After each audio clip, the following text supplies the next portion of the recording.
ಎಲ್ಲರಿಗೂ ನನ್ನ ನಮಸ್ಕಾರಗಳು.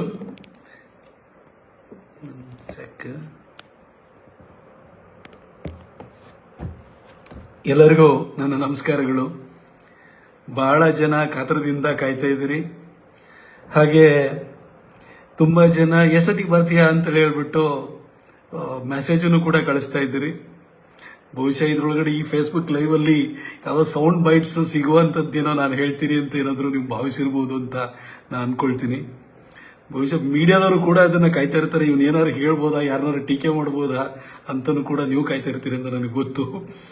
ಬೆಳಗ್ಗೆಯಿಂದ 1 ನಿಮಿಷ ಕಾಲ್ಗಳು ಬರ್ತಾ ಇದೆ. ಬೆಳಗ್ಗೆಯಿಂದ ಓಡಾಡಿ ನಾನು ಸುಸ್ತಾಗ್ಬಿಟ್ಟು ಬಂದಿದ್ದೀನಿ. ಇವತ್ತು ನಿಮ್ಮ ಹತ್ರ ಒಂದೆರಡು ವಿಚಾರಗಳನ್ನ ಹೇಳ್ಕೊಳ್ಬೇಕು ಅಂತ ಅನ್ನಿಸ್ತು. ಇವತ್ತು ಬೆಳಗ್ಗೆ ಮೈಸೂರಿಂದ ರಾಮೇಶ್ವರಂಗೆ ಟ್ರೈನು, ಬಹಳ ದಿನಗಳ ಪ್ರಯತ್ನ ಮಾಡಿದ್ದೆ. ಆ ಟ್ರೈನನ್ನು ತಗೊಂಡ್ಬಂದೆ. ನನ್ನ ಮೊದಲನೇ ಟರ್ಮ್ದು ಕಡೇ ತಿಂಗಳಲ್ಲಿ ಬಂದು ಫೆಬ್ರವರಿ ತಿಂಗಳಲ್ಲಿ, ಆವಾಗ್ಲೂ ಕೂಡ ಮೈಸೂರು ಟು ಕಾಚಿಗೂಡ ತಗೊಂಡ್ಬಂದಿದ್ದೆ ನಾನು. ಈ ಟರ್ಮಲ್ಲಿ ಕಡೇ ಟ್ರೈನು ಮೈಸೂರು ಟು ಮಧುರೈ, ಈಗ ಮಧುರೈ ಅಂತ ಹೇಳ್ಬಿಟ್ಟು, ನಿಮಗೆ ಮಧುರೈ ಅಂತಲೂ ಹೇಳ್ತಾರೆ, ಮಧುರೈ ನನಗೆ ಎಕ್ಸಾಕ್ಟ್ ಗೊತ್ತಿಲ್ಲ. ಅದು ರಾಮೇಶ್ವರಮಿಗೆ ಹೋಗಬೇಕು. ಆದರೆ ಪಾಂಬನ್ ಬ್ರಿಡ್ಜ್ ಏನಿದೆ ಅದು ರಿಪೇರಿ ಕೆಲಸ ನಡೀತಾ ಇರೋದ್ರಿಂದ ಇವಾಗ ಮೈಸೂರು ಟು ಮಧುರೈ ಅಲ್ಲಿವರೆಗೂ ಕೂಡ ಆ ಟ್ರೈನನ್ನು ಇವತ್ತು ಫ್ಲಾಗಿಂಗ್ ಆಫ್ ಮಾಡಿದೆ. ಈ ಮಧ್ಯದಲ್ಲಿ ನನಗೆ ರೈಲ್ವೆ ಡಿಪಾರ್ಟ್ಮೆಂಟ್ ಅಲ್ಲಿ ಎಲ್ಲರೂ ಕೂಡ ತುಂಬಾ ಜನರಿಗೆ ನಾನು ಪಾಲಿಟಿಷಿಯನ್ಸ್ ಎಲ್ಲ ಬಿಹೇವ್ ಮಾಡಲ್ಲ. ಹಾಗಾಗಿ ನಾನು ಎಲ್ಲರ ಜೊತೆನೂ ಕೂಡ ಒಂದು ರೀತಿ ವೈಯಕ್ತಿಕ ಸ್ನೇಹ ಸಂಬಂಧವನ್ನ ನಾನು ಇಟ್ಕೊಂಡಿರೋದ್ರಿಂದ ಎಷ್ಟೋ ಜನ ನನಗೆ ಈ ರೇಕ್ಗಳು ಎಷ್ಟಿದಾವೆ, ಹೊಸದು ಯಾವ್ದು ಬರ್ತಾ ಇದೆ, ಒಂದೇ ಭಾರತ್ ಇನ್ನೆಷ್ಟು ಬರ್ತಾ ಇದೆ, ರೆಡಿ ಆಗ್ತಿದೆ, ನೀವು ಯಾವ್ದಾದ್ರು ತಗೊಳ್ಬೋದಿತ್ತು, ಈ ರೂಟಿಗೆ ತಗೋಬಹುದು ನೋಡು ಅಂತೆಲ್ಲ ನಂಗೆ ಹೇಳ್ಕೊಡ್ತಾರೆ. ಹಾಗಾಗಿ ನನಗೆ ಅಲ್ಲಿ ಇಡಿ ಒಬ್ರು ಇದ್ದಾರೆ, ಸತ್ಯೇಂದ್ರ ಸಿಂಗ್ ಇರ್ಬೋದು, ಇಲ್ಲಿ CPTM ಇದ್ದಾರೆ, ಕ್ರಿಸ್ಟಫರ್ ಅಂತ ಇರ್ಬೋದು, ಎಲ್ಲರ ಜೊತೆನೂ ಒಳ್ಳೆ ರಿಲೇಶನ್ಶಿಪ್ ಇಟ್ಬಿಟ್ರಿಂದ ಹೇಳ್ತಾ ಇರ್ತಾರೆ. ನಾನು ಮೊನ್ನೆ ಮಾತಾಡ್ಬೇಕಾದ್ರೆ ಗೊತ್ತಾಯ್ತು, 12ನೇ ತಾರೀಕು ಮೋದಿಜಿ ಅವರು ಬ್ಯಾಂಗ್ಳೂರಿಂದ ಚೆನ್ನೈಗೆ ಒಂದು ಮಾರ್ನಿಂಗ್ ಒಂದೇ ಭಾರತನ ಕೊಡ್ತಾ ಇದ್ದಾರೆ, ಫ್ಲಾಗಿಂಗ್ ಆಫ್ ಮಾಡ್ತಾ ಇದ್ದಾರೆ ಅಂತ ಗೊತ್ತಾಯ್ತು. ಆಗ ನನಗೆ ಅನ್ನಿಸ್ತು, ನಮ್ಮ ಹತ್ರ ಈಗ ಒಂದೇ ಭಾರತ್ ಇದೆ, ಶತಾಬ್ದಿ ಎಕ್ಸ್ಪ್ರೆಸ್ ಇದೆ ಚೆನ್ನೈಗೆ ಹೋಗ್ಲಿಕ್ಕೆ. ಆದರೆ ಅದು ಮಧ್ಯಾಹ್ನ ಎರಡೂ ಕೂಡ ಅರ್ಧ ಗಂಟೆ ವ್ಯತ್ಯಾಸದಲ್ಲಿ ಹೊರಡುತ್ತೆ. ನಮ್ಮ ಬೆಳಗ್ಗೆ ಹೋಗಿ ಸಂಜೆ ಬರಬೇಕು. ಅದಕ್ಕೋಸ್ಕರವಾಗಿ ನಾನೇನು ಮಾಡಿದೆ, ಇಮಿಡಿಯೇಟ್ ಆಗಿ ಲೆಟರ್ ಡ್ರಾಫ್ಟ್ ಮಾಡಿಕೊಡು ಅಂತ ಅವರೇ ನನಗೆ ಹೇಳ್ಕೊಟ್ರು. ನಾನು ಹೋಗಿ ನೀನು ಮಿನಿಸ್ಟರ್ ಆಫ್ ರೈಲ್ವೇಸ್ ಅವ್ರನ್ನ ಕನ್ವಿನ್ಸ್ ಮಾಡಬೇಕು, ಬೋರ್ಡನ್ನು ಕನ್ವಿನ್ಸ್ ಮಾಡಬೇಕು ಅಂತ ಹೇಳಿದ್ರು. ನಾನು ಹೇಳಿದೆ, ನಾನು ಬೋರ್ಡನ್ನ ಈ ಮಿನಿಸ್ಟರ್ನ ಕನ್ವಿನ್ಸ್ ಮಾಡ್ಕೋತೀನಿ, ಬಟ್ ನೀವು ಇಲ್ಲಿಂದ ನಿಮ್ಮ ಹತ್ರ ಅಭಿಪ್ರಾಯ ಕೇಳಿದ ಕೂಡಲೇ ಪಾಸಿಟಿವ್ ರೆಸ್ಪಾಂಡ್ ಮಾಡಿ ಅಂತ ಹೇಳಿದೆ.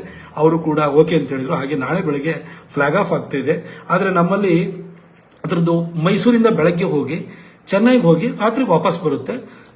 ರಾತ್ರಿ ಅದರದ್ದು ಮೇಂಟೆನೆನ್ಸ್ ಅಂದ್ರೆ ಪ್ರೈಮರಿ ಮೇಂಟೆನೆನ್ಸ್ ಒಂದು 6 ಅವರ್ಸ್ ಬೇಕಾಗುತ್ತೆ. ಆ 6 ಅವರ್ಸ್ನ ಮೈಸೂರಿನಲ್ಲಿ ನಾವು ಸ್ಟೇಷನ್ ಮಾಡಿ ಅದರದ್ದು ಬ್ರೇಕ್ ಶೂ ಇರ್ಬೋದು, AC ಇರ್ಬೋದು ಎಲ್ಲ ಚೆಕ್ ಮಾಡ್ತಾರೆ, ಕ್ಲೀನಿಂಗ್ ಇರುತ್ತೆ. ಆದರೆ ನಮ್ಮ ಹತ್ರ ಅದಕ್ಕೊಂದು ಪಿಟ್ ಲೈನ್ ಬೇಕಾಗುತ್ತೆ. ಅದು AC ಎಲ್ಲ ಚೆಕ್ ಮಾಡಿದ್ರೆ ಅದಕ್ಕೆ ಎಲೆಕ್ಟ್ರಿಫಿಕೇಶನ್ ಆಗಿರ್ಬೇಕಲ್ಲ. ಹಾಗಾಗಿ ಅದು ಸ್ವಲ್ಪ ವಿಳಂಬ ಆಗ್ತಾ ಇರೋದ್ರಿಂದ ನಮಗೆ ನಾಳೆ ಅದು ಚೆನ್ನೈಯಿಂದ ಫ್ಲಾಗಿಂಗ್ ಆಫ್ ಆಗುತ್ತೆ, ಬ್ಯಾಂಗ್ಳೂರ್ ಬಂದು ಮತ್ತೆ ಚೆನ್ನೈಗೆ ಹೋಗುತ್ತೆ. ಏಪ್ರಿಲ್ 5ನೇ ತಾರೀಕಿಂದ ಅದು ಮೈಸೂರಿಂದ ಹೊರಟು ಚೆನ್ನೈಗೆ ಹೋಗಿ ವಯಾ ಬ್ಯಾಂಗ್ಳೂರ್ ಚೆನ್ನೈಗೆ ಹೋಗಿ ಚೆನ್ನೈಯಿಂದ ಮೈಸೂರಿಗೆ ಬರುತ್ತೆ. ಯಾಕೆ ಹೇಳ್ತೀನಿ, ಇದು 13ನೇ ಟ್ರೈನ್ ಆಗುತ್ತೆ. ಅಷ್ಟರೊಳಗಡೆ ಫ್ಲಾಗಿಂಗ್ ಆಫ್ ಮಾಡ್ಲಿಕ್ಕೆ ನನ್ನ ಕೆಲ ಆಗಲ್ಲ. ಯಾಕೆಂತಂದ್ರೆ ಚುನಾವಣೆ ಮಧ್ಯದಲ್ಲಿ ಇರ್ತೀವಿ ನಾವೆಲ್ಲ.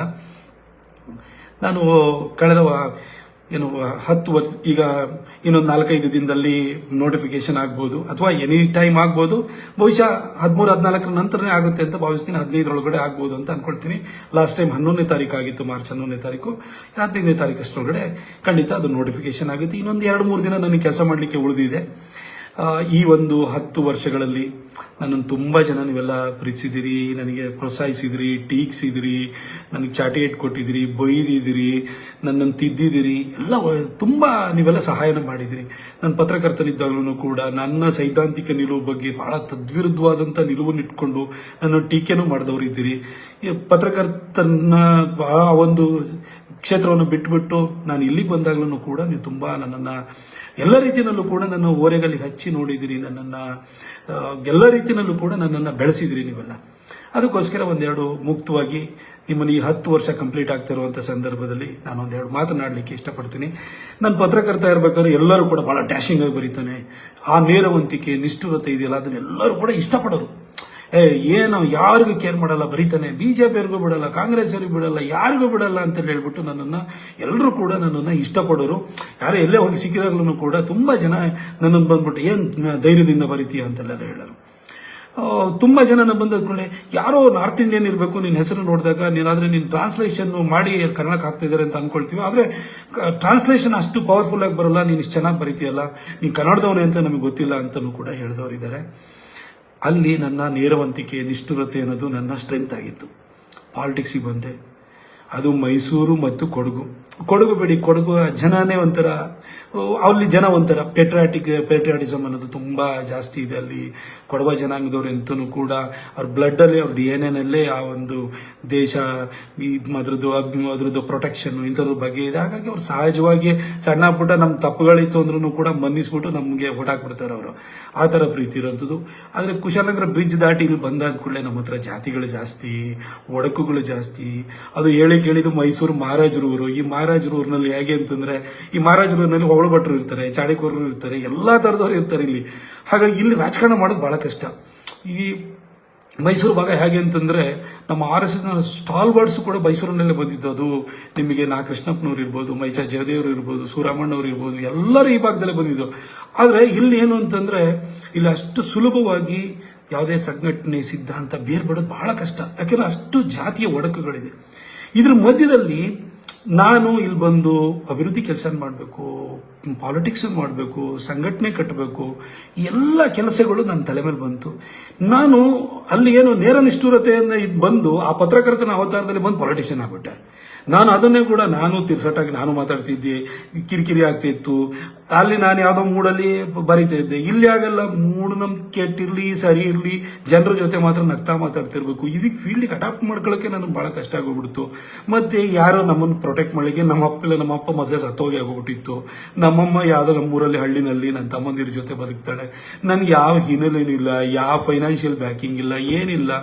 ಸಂಘದ ಆಶೀರ್ವಾದ, ಹಿರಿಯರ ಆಶೀರ್ವಾದ ಬಂದೆ ಅನಾಮತ್ತಾಗಿ MP ಆದೆ. ಬಟ್ ಅದಾದ್ಮೇಲೆ ನನಗೆ ನಿಜವಾಗ್ಲೂ ಹೇಳ್ತೀನಿ, ಸುಸ್ತೊಡೆಯಕ್ಕೆ ಶುರುವಾಗ್ಬಿಟ್ಟೆ. ಏನು ಟೀಕೆಗಳು, ಇದನ್ನೆಲ್ಲ ನಿಭಾಯಿಸ್ಕೊಂಡು ಹೆಂಗಪ್ಪ ಬರೋದು. ಸಡನ್ ನಾನು MP ಆಗ್ಬಿಟ್ಟೆ. ಗ್ರಾಮ ಪಂಚಾಯತಿನ ಗೆಲ್ಸು, ತಾಲೂಕ್ ಪಂಚಾಯತಿ ಗೆಲ್ಸು, ಜಿಲ್ಲಾ ಪಂಚಾಯತಿ ಗೆಲ್ಸು. ನಾನೇ ಕಷ್ಟದಲ್ಲಿ 31,000ದಲ್ಲಿ ಗೆದ್ಕೊಂಬಂದಿನಿ. ಇವೆಲ್ಲ ಗೆಲ್ಸಕ್ಕೆ ನನ್ನ ಕೈಲಿ ಆಗುತ್ತಾ?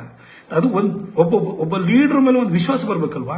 ಆ ವಿಶ್ವಾಸ ಗಳಿಸ್ಬೇಕಾದ್ರೆ ಬಹಳಷ್ಟು ನಾವು ನಮ್ಮ ಅಭಿವೃದ್ಧಿ ಕಾರ್ಯಗಳ ಮುಖಾಂತರ ಜನರನ್ನ ನಾವು ಅವ್ರ ಹತ್ರಕ್ಕೆ ಹೋಗ್ಬೇಕಾಗುತ್ತೆ. ಹಾಗಾಗಿ ನನಗೆ ತುಂಬ ನಾನು 2014ರಲ್ಲಿ MP ಆದೆ. 2015ರಲ್ಲೇ ಜಿಲ್ಲಾ ಪಂಚಾಯತ್, ತಾಲೂಕ್ ಪಂಚಾಯತಿ ಚುನಾವಣೆ. ಪ್ರತಾಪ್ ಸಿಂಹ 1 ಸೀಟನ್ನು ಗೆಲ್ಸ್ಬಿಟ್ಟು ನಾವು ಕ್ಷೇತ್ರದಲ್ಲಿ ಅಂತಾರೆ.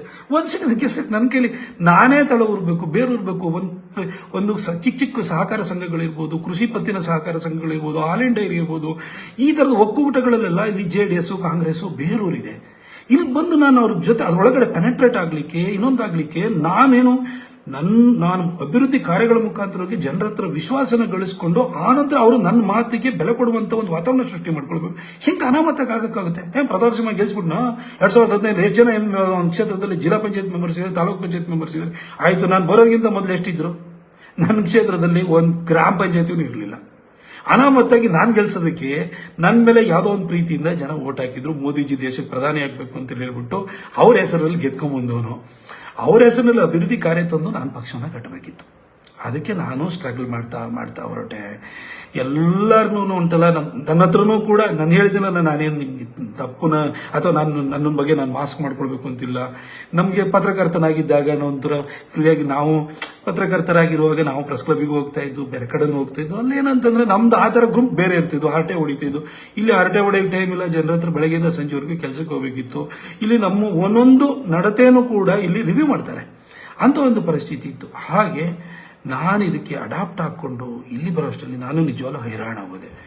ಆಮೇಲೆ ಮಧ್ಯದಲ್ಲಿ ನನಗೆ ಭಯ ಶುರುವಾಯಿತು. ಏನಪ್ಪ ಇದೇ ಥರ ಹೋಯಿತು ಅಂದರೆ ಅಭಿವೃದ್ಧಿ ಕಾರ್ಯಗಳನ್ನು ಹೆಂಗೆ, ಇವೆಲ್ಲದನ್ನು ಕೂಡ ನಾನು ಯೋಚನೆ ಮಾಡಲಿಕ್ಕೆ ಆತಂಕಗಳು ಶುರುವಾಯಿತು. ಆಮೇಲೆ ನನಗೆ ಇವತ್ತು ನಿಮಗೆ ಫೇಸ್ಬುಕ್ ಲೈವಲ್ಲಿ ಹೇಳ್ತೀನಿ, ನಾನು ದೇವ್ರ ಹತ್ರ ಎದೆ ಮೇಲೆ ಕೈ ಇಟ್ಕೊಂಡು ಹೇಳ್ತೀನಿ, ದೇವ್ರ ಹತ್ರ ಹೋಗಿ ನನಗೆ ವೈಯಕ್ತಿಕವಾಗಿ ದೇವ್ರೆ ನನಗೆ ಆಸ್ತಿ ಪಾಸ್ತಿ ಕೊಡು, ನನಗೆ ಏನಾದರೂ ಇದು ಮಾಡು, ನನಗೇನಾದ್ರು ಮಠ ಕೊಡು, ಇನ್ನೊಂದು ಕೊಡು. ನಾನು ದೇವ್ರ ಹತ್ರ ಯಾವತ್ತೂ ಕೇಳಲ್ಲ. ನಾನು ಹಿಂದೆನೂ ಕೇಳಿಲ್ಲ, ನಾನು ಮುಂದೆನೂ ಕೇಳಲ್ಲ. ದೇವ್ರ ಹತ್ರ ನಾನು ಕೇಳಲ್ಲ. ನನ್ನ ದೇವರು ಇವತ್ತು ಆ ತಾಯಿ ಚಾಮುಂಡೇಶ್ವರಿ, ಕಾವೇರಿ ತಾಯಿ, ನಮಗೆಲ್ಲ ನಾನು ನಂಬಿದಂಥ ದೇವರುಗಳು, ಇವರೆಲ್ಲರೂ ಕೂಡ ನನ್ನ ಈ ಸಂಸದನ್ನೇ ಮಾಡಿಬಿಟ್ಟಿದ್ದಾರೆ. ಮಾಡಾದ್ಮೇಲೆ ಇನ್ನೇನು ಕೇಳು ಅಂದರೆ ಅಂದರೆ ನಿಮ್ಗೆ ದೇವ್ರು ಏನು ಕೊಟ್ಟಿದ್ದಾನೆ ಅದಕ್ಕೆ ನಾವು ಥ್ಯಾಂಕ್ಫುಲ್ ಆಗಿರಬೇಕು. ನಮ್ಗೆ ಇವತ್ತೊಂದು ಮನೆ ಕೊಡು ಅಂತ ಕೇಳ್ತೀವಿ, ಮನೆ ಕೊಟ್ಟಾದ್ಕೊಳ್ಳ ಅಯ್ಯೋ ಇನ್ನೊಂದು ಮನೆ ಎಕ್ಸ್ಟ್ರಾ ಇದ್ರೆ ಬಾಡಿಗೆ ಕೊಡ್ಬೋದಿತ್ತು, ಅದ್ರಲ್ಲಿ 4 ಕಾಸು ಕಮಾಯಿ ಆಗೋದು, ನಮ್ಮ ಜೀವನ ಚೆನ್ನಾಗಿ ನಡೆದು. ನಾಳೆ ಇನ್ನೊಂದು ಮನೆ ಕೊಡ್ತಾ ಅಂತಂದರೆ ಇನ್ನೊಂದು 5-6 ಮನೆ ಇತ್ತು ಅಂದರೆ ಇನ್ನೂ ಲ್ಯಾವಿಶ್ ಆಗಿ ಬದುಕಬೇಕಿತ್ತು. ಮನುಷ್ಯನ ಆಸೆಗಳಿಗೆ ಮಿತಿ ಇಲ್ಲ. ಕೊಟ್ಟಿದ್ರಲ್ಲಿ ನಾವು ಖುಷಿ ಪಡಲ್ಲ. ನಾನು ಆದರೆ ಆ ಥರ ಅಲ್ಲ. ದೇವ್ರ ಹತ್ರ ನಾನು ಯಾವತ್ತೂ ಕೇಳಲಿಲ್ಲ. ದೇವ್ರ ಹತ್ರ ನಾನು ಹೋಗಿ, ನನ್ನ ಇಷ್ಟ ದೇವರು ಯಾರು ಅಂತ ನಾನು ಹೇಳಲ್ಲ, ಆದರೆ ನನ್ನ ಇಷ್ಟ ದೇವ್ರ ಹತ್ರ ಹೋಗಿ ಹರಕೆ ಚೀಟಿ ತೊಗೊಂಡೋಗಿ ನನಗೆ ಮೈಸೂರಿಗೆ ಪಾಸ್ಪೋರ್ಟ್ ಸೇವಾ ಕೇಂದ್ರ ಬೇಕು ಅಂತ ನಾನು ಹರಕೆ ಇಟ್ಟೆ. ಅನಂತಕುಮಾರ್ ಸಾಹೇಬ್ರ ಹತ್ರ ಹೋಗಿ ಸುಷ್ಮಾ ಸ್ವರಾಜ್ ಅವ್ರ ಹತ್ರ ನಾನು ಹೇಳಿಸ್ತೆ ನನಗೆ ಪಾಸ್ಪೋರ್ಟ್ ಸೇವಾ ಕೇಂದ್ರ ಬೇಕೇ ಬೇಕು ಅಂತ ಹೇಳ್ಬಿಟ್ಟು. ಅದು ಏನೋ 2018 ಕ್ಯಾಬಿನೆಟ್ ಡಿಸಿಷನ್ ಆಗುತ್ತೆ. ಅದಾದ ನಂತರ ನಿಮಗೆ ಇದು ಆಮೇಲೆ ಮೈಸೂರಿಗೆ ಸಿಗ್ಬೋದು, ಇದು ಫಸ್ಟ್ ಟರ್ಮ್ ಎಂಡ್ ಆಗೋಷ್ಟೊಳಗಡೆ ಸಿಗ್ಬೋದು ಅಂತ ಹೇಳಿದರು. ನಾನು ಹೋಗ್ಬಿಟ್ಟು ನನ್ನ ದೇವ್ರಿಗೆ ಹರಕೆ ಇಟ್ಟೆ, ಪ್ರಾರ್ಥನೆ ಮಾಡ್ಕೊಂಡು ಬಂದೆ. ನನಗೆ ಕುಶಾಲನಗರಕ್ಕೆ ಟ್ರೈನ್ ತೊಗೊಂಬರ್ತೀನಿ ಅಂತ ಹೇಳಿದ್ದೀನಿ, ಅದು ಬೇಕು, ನನಗೆ ಈ ಪಾಸ್ಪೋರ್ಟ್ ಸೇವಾ ಕೇಂದ್ರ ಬೇಕು ಅಂತ ಹೋಗಿ ದೇವ್ರ ಹತ್ರ 2016 ಹೋಗಿ ನಾನು ಹರಕೆ ಹೊತ್ತೆ. ಆಗಸ್ಟಲ್ಲಿ ಹರಕೆ ಹೊತ್ತೆ. ಆಮೇಲೆ ಅವರು 2018 ಕ್ಯಾಬಿನೆಟ್ ಡಿಸಿಷನ್ ಆಗಲ್ಲ ಅಂತಂದ್ರು. ಒಂದು ದಿನ ಸುಷ್ಮಾ ಸ್ವರಾಜ್ ಅವರು ಅಚಾನಕ್ ಕಾಲ್ ಬಂತು, ನಾವು ಪೋಸ್ಟ್ ಆಫೀಸ್ ಪಾಸ್ಪೋರ್ಟ್ ಸೇವಾ ಕೇಂದ್ರ ಅಂತ ಮಾಡ್ತಿದ್ವಿ, POPSK, the first country's first POPSK ಮೈಸೂರಿಗೆ ಕೊಡ್ತಾ ಇದ್ದೀವಿ ಅಂತ ಹೇಳ್ಬಿಟ್ಟು ಅವ್ರು ಘೋಷಣೆನ ಮಾಡಿದ್ರು. ಫೋನ್ ಮಾಡಿ ಹೇಳಿದ್ರು ನನಗೆ ಇದು ಗುಡ್ ಗವರ್ನೆನ್ಸ್ ಡೇ ಡಿಸೆಂಬರ್ 25 ಇರ್ತದೆ, 23 ವರ್ಷದೊಳಗಡೆ 3 ದಿನ ಇದೆ ಪ್ರಿಪರೇಷನ್ ಮಾಡಿ ಇನಾಗ್ರೇಟ್ ಮಾಡಬೇಕು ಅಂತ ಅನಂತಕುಮಾರ್ ಸಾಹೇಬ್ರೆ ಬಂದು ಇನಾಗ್ರೇಟ್ ಮಾಡಿಕೊಟ್ರು. ಆ ದೇವ್ರ ಹತ್ರ ನಾನು ಹರಕೆ ಹೊತ್ತಿದ್ದೆ. ನನಗೋಸ್ಕರ ಹರಕೆ ಹೊತ್ತಿಲ್ಲ, ನನ್ನ ಕ್ಷೇತ್ರಕ್ಕೋಸ್ಕರ ಹರಕೆ ಹೊತ್ತಿದ್ದೆ. ಇವತ್ತು ಪಾಸ್ಪೋರ್ಟ್ ಕೇಂದ್ರವನ್ನು ತಗೊಂಡ್ಬಂದೆ. ರಿನ್ಯೂವಲ್ಲು ಎಲ್ಲ ಸೇರಿಬಿಟ್ಟು 1 ಲಕ್ಷಕ್ಕಿಂತ ಜಾಸ್ತಿನ ನಾವು ಕೊಟ್ಟಿದ್ದೀವಿ. ಹಾಗೆ ಕುಶಾಲನಗರದ್ದು ಟ್ರೈನನ್ನು ಕೂಡ ನಾನು ಕೇಳ್ಕೊಂಡಿದ್ದೆ. ಅದು ಕೂಡ 2018 ಬಜೆಟ್ನಲ್ಲಿ ಪಿಂಕ್ ಬುಕ್ಕಲ್ಲೂ ಕೂಡ ಬಂದಾಯಿತು. ಪಿಂಕ್ ಬುಕ್ ಅಂದರೆ ಕನ್ಫರ್ಮೇಷನ್ ಅಂತ ಹೇಳಿ ಅದನ್ನು ತೊಗೊಂಡ್ಬಂದೆ. ಹೈವೇದಿರ್ಬೋದು, ಪ್ರತಿಯೊಂದು ಕೆಲಸಕ್ಕೂ ಕೂಡ ದೇವ್ರಿಗೆ ಮೊರೆ ಹೋದೆ, ಪ್ರಾರ್ಥನೆ ಮಾಡ್ತಿದ್ದೆ, ಆನಂತರ ಸಂಕಲ್ಪ ಮಾಡ್ತಿದ್ದೆ, ಬರ್ತಾ ಇದ್ದೆ. ದೇವ್ರ ಹತ್ರ ನಾನು ಕೇಳಿದ್ದೀನಿ, ನನ್ನ ಕ್ಷೇತ್ರಕ್ಕೆ ಏನೋ ಕೊಡು ಅಂತ ಹೇಳ್ಬಿಟ್ಟು ನಾನು ದೇವ್ರನ್ನ ಕೇಳಿದ್ದೀನಿ ಹೊರತು ಇವತ್ತು ದೇವ್ರ ಮೇಲೆ ನಾನು ಎಲ್ಲರ ಹತ್ರ ಸುಳ್ಳು ಹೇಳೋ ಪೊಲಿಟಿಷಿಯನ್ ಅಲ್ಲ. ನಾನು ದೇವ್ರ ಹತ್ರ ನಾನು ಇವತ್ತು ಹೋಗಿ ತಾಯಿ ಚಾಮುಂಡಿ ಹತ್ರ ಹೋಗಿ ಕೂತ್ಕೊಂಡು ತಾಯಿ ನನಗೆ ಪ್ರೊಟೆಕ್ಟ್ ಮಾಡು ಅಂತ ಕೇಳ್ಕೊಳ್ತೀನಿ, ನನಗೆ ಒಳ್ಳೆ ಕೆಲಸ ಮಾಡ್ಲಿಕ್ಕೆ ಇನ್ನೂ ಶಕ್ತಿನ ಕೊಡು ಅಂತ ಕೇಳ್ತೀನಿ, ಅವಕಾಶನ ಕೊಡು ಅಂತ ಕೇಳ್ತೀನಿ. ನಾನು ವೈಯಕ್ತಿಕವಾಗಿ ಇವತ್ತು ನಾನು ಯಾವ ದೇವ್ರ ಹತ್ರನೂ ಹೋಗಿ ನಾನು ಕೇಳಲ್ಲ. ನನಗದು ಬೇಕು ಆಗಿಲ್ಲ. ನಾನು ಯಾಕೆಂದ್ರೆ ದೇವ್ರು ನನಗೆ ಕೊಟ್ಟಿದ್ದೀನಿ, ಇಷ್ಟು ಒಳ್ಳೆ ಕೆಲಸ ಮಾಡುವಂಥ ಅವಕಾಶನ ದೇವ್ರು ಕೊಟ್ಟಿದ್ದಾನೆ. ಅದಾದ ನಂತರ ನನ್ನ ಅಭಿವೃದ್ಧಿ ಕಾರ್ಯಗಳು ನಿಮ್ಗೆ ದುಡ್ಡು ಹೇಳ್ಬೋದು. ನಿಮ್ಮೆಲ್ಲರಿಗೂ ಭಾಳ ಕಾತರ ಏನಂತಂದರೆ ಏನು ಟಿಕೆಟ್ ಸಿಗುತ್ತಾ ಇಲ್ವಾ, ಇವನೇನೋ ವ್ಯಕ್ತಪಡಿಸ್ತಾನ ಅಂತ ನೀವು ಯೋಚನೆ ಮಾಡಬೇಡಿ. ದೇವರು ಯಾವಾಗ ಎಷ್ಟು ಅವಕಾಶ ಕೊಡ್ತಾನೆ ಅದರಲ್ಲಿ ಒಳ್ಳೆ ಕೆಲಸವನ್ನು ಮಾಡಿ ಅವರಿಂದ ಶಬಾಸ್ ಅಂತ ನಾವು ಅನ್ನಿಸ್ಕೋಬೇಕು.